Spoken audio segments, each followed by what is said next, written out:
Good evening, it's BJ on your screens again. I'm trying a new format. I've watched some videos of accomplished YouTubers, and when they first started out, they only uploaded 2 videos a week. I've been doing 3 for the past couple weeks, and it's been a bit much. So I'm going to switch to a new format where we'll upload videos on Tuesdays and Thursdays going forward. We'll try that out and see how it works. So welcome to this evening's edition of Let's Talk. Tonight I'm going to talk about my travels to Japan. Back in the fall of 2018, I was really lucky to travel to Japan twice in the span of about a month. First in September, and you'll see me looking over at my side screen here because I've got my information on the side. Back in September 2018, I was on an around the world journey.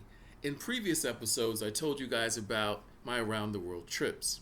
So in this instance, I had done a training in the Boston area, I believe. And then I did the training in Boston. I was there about 3 days.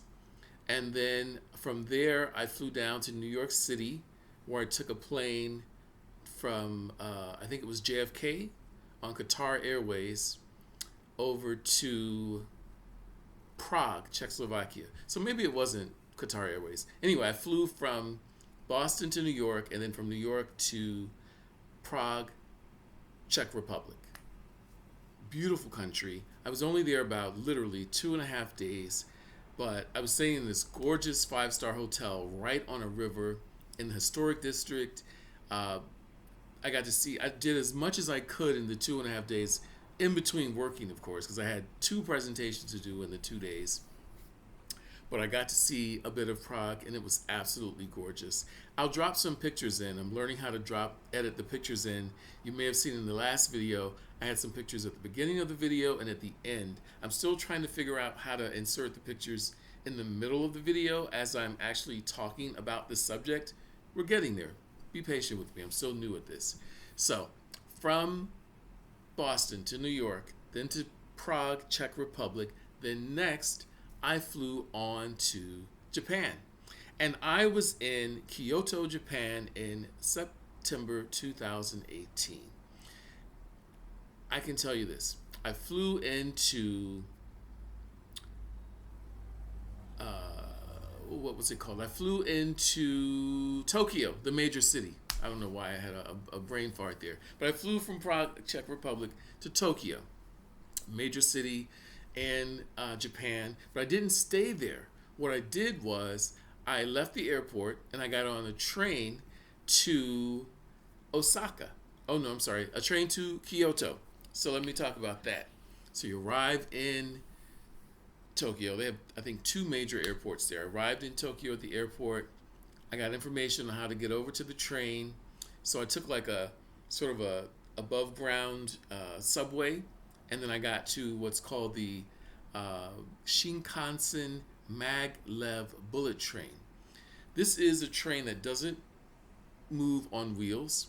It's actually, the maglev stands for magnetic levitation.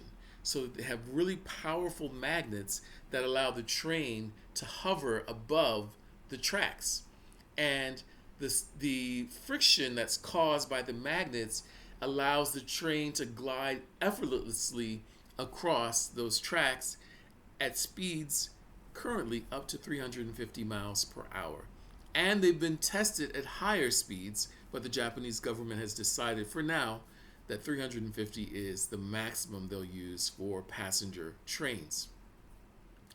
People say, oh my God, how scary is that? Well, first off, to me, it's not scary at all. It's something I have been dreaming about since hearing about these maglev bullet trains. So you get on the train. Since it was a business trip, I was able to choose a business class seat. They have different classes. They have economy, they have a business class, and I later found out they even have a first class section.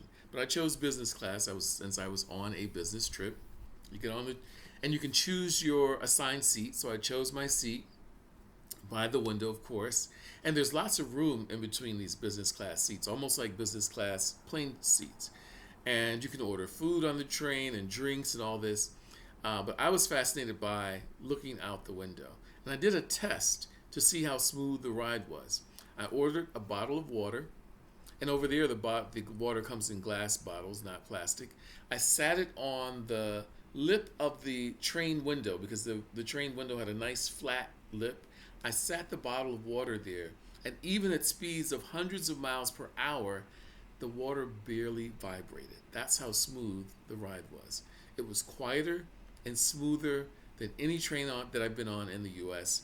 and put Amtrak Acela to shame, right? Because Amtrak Acela goes up to about 70 or 80 miles an hour, but because of the way our track system is built in the U.S., it goes through lots of towns and has to slow down and neighborhoods and all that.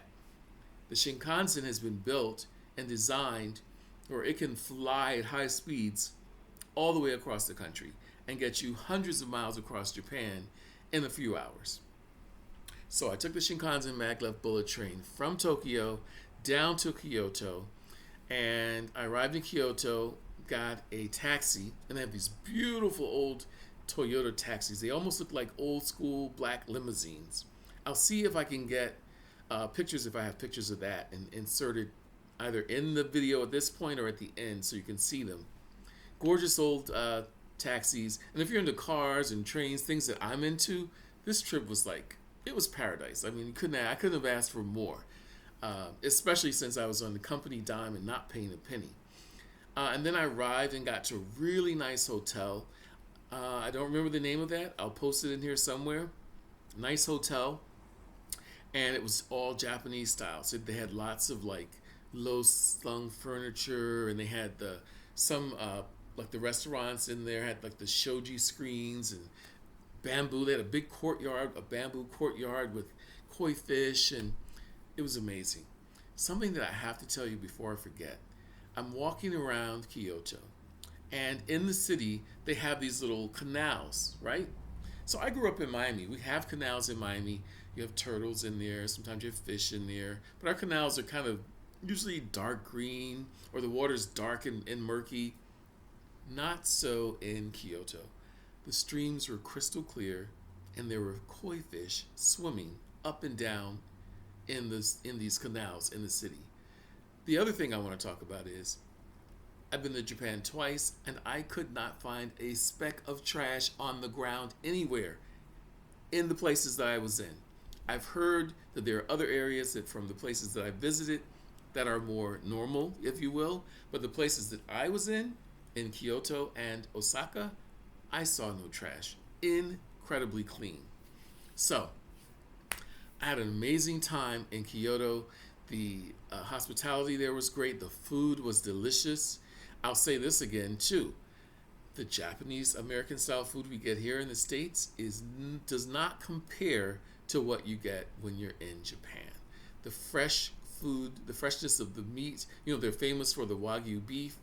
And of course, people who love seafood, they have the freshest, best quality fish and other seafoods, different kinds of vegetables, and the soups, all the different stocks and soups. Delicious, delicious, delicious. I had a great time. I got to go and visit different temples. I have photos of that. I'm also into, like I said, public transportation. So I have a picture of a really old trolley car. It was out of service. So what they did in the city is they cleaned it up and refurbished it, put it on a sort of a mini track, and it's on display. So as you go to visit some of the ancient temples, as you're exiting the temple grounds, you get to see this beautiful old trolley. And I have a picture of that as well. I'll try to insert that for you. Now, the other city I went to in Japan, which was in October of 2018, was Osaka. And I'm looking over at my source here so I can keep my dates right and make sure I give you guys accurate information. So, I went to Osaka, and I was there on business. Now, this is a funny story, right? I don't talk about my work too much, but I'm there in Japan, and as I mentioned in previous videos, one of the agreements that my company had with our clients, no matter where they were in the world, is that the people we were interacting with had to speak English. That was a part of the contractual agreement. So I arrived there. I'm at this fancy building. By the way, the Japanese have incredible architecture in their skyscrapers. So I'm there in this really high-tech building, like something you see in Star Wars or something. And I'm presenting a training to these folks. and they're very polite. Everything, they bow and hi, hi, hi. They end every sentence with this expression that's like hi. It's like, I guess, a form of respect or agreement. And I'm talking to them. Well, first off, they don't like AC like Americans do. So I'm a big guy, like I told you before. I'm over 6'2" and over 200 pounds. I'm there in a suit and a tie and a dress shirt, and I'm sweating bullets. I'm presenting to them, and they kept interrupting me, asking me all these questions. Typically, I do my presentation, and then I take questions afterwards. I don't typically get interrupted mid-presentation to answer questions. But this was a much smaller group than I normally would have, so it was more intimate, and they felt more comfortable.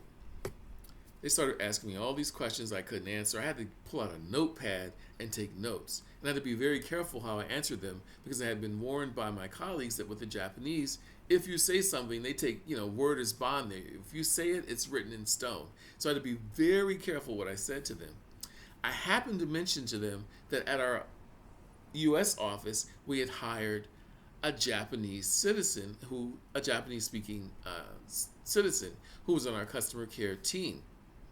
And they misconstrued that to think that I meant this Japanese speaking representative was going to be available 24/7 for them. That's not what I said. I said that we hired one Japanese speaking agent who might be available if they call in. They could ask for him if he was available. And I also explained to them that he would not always be available. Now, I get that, I admire people who speak more than one language. So the fact that they spoke Japanese and English and possibly some other languages, I get the fact that they'd want to call in and speak to someone who spoke their native tongue because it's the most comfortable way to do business. But anyway, that was an interesting scenario how that all worked out. But I was down in Kyoto. That was nice. When I was in Kyoto, I had a lot of fun because I went to a McDonald's. I went twice for breakfast. They have a whole different menu. So one of my things that I like to do when I go to different countries is I look for 7-Eleven, KFC, and McDonald's. And people say, oh my God, you can have that in the States. This is true. But anyone who's traveled knows what I'm talking about. The menus in these different countries is totally different. The setup in the restaurants, the service. In some countries, going to these fast food places is an elevated experience that we don't typically get here in the States. And at any rate, the menus are always different. So I had a lot of fun doing that. I remember I was walking across a bridge going from my hotel to the McDonald's for breakfast one morning before we started our day's sessions for the trainings. And some young guys in a van yelled out, "Yo, what's up?" And I was like, okay, they've been watching way too much American movies and TV. But I thought it was hilarious. And I just waved back at them. So yeah, Japan was cool. I had a lot of fun there. I'm at over 13 minutes now, and I don't want to talk your heads off. What I'm going to try to do is insert some photos into this video so that you can see some of the beautiful things I saw in Japan. I strongly encourage you to go to Japan. You should go to Tokyo. Tokyo has a district called the Harajuku district, which is where the young people go. You shop, they have the clubs and the restaurants. Very nice. One thing I will tell you is when you go to Japan, especially in high tourist areas like Tokyo, is don't be offended because there are certain clubs where they only allow locals to go in. It's sort of a tradition there. There are many places that tourists and foreigners can visit, but there are some clubs that are restricted only for Japanese. I don't know why that is, but that's the way it is. So just be mindful of that. But if you're into like art, if you're into culture, if you're into great food, if you're into shopping, Tokyo is the answer. You'll have an amazing, incredible time. And if you want to go to one of the cities that's a little more tranquil, a little more bucolic and peaceful, try Kyoto or Osaka. So that's all I have for you guys today. I hope you enjoyed that. I'm going to, again, try to put some some pictures in to make this more interesting and exciting for you. If you like what you've heard today, like, comment, subscribe, and share. Send me comments to let me know if there are other topics you'd like me to discuss. Again, I'll be talking about politics as the closer we get to the upcoming presidential election. If there are other hot topics that come across the news screen and I think it's interesting, or if you guys suggest it, I'll be talking about some of those as well.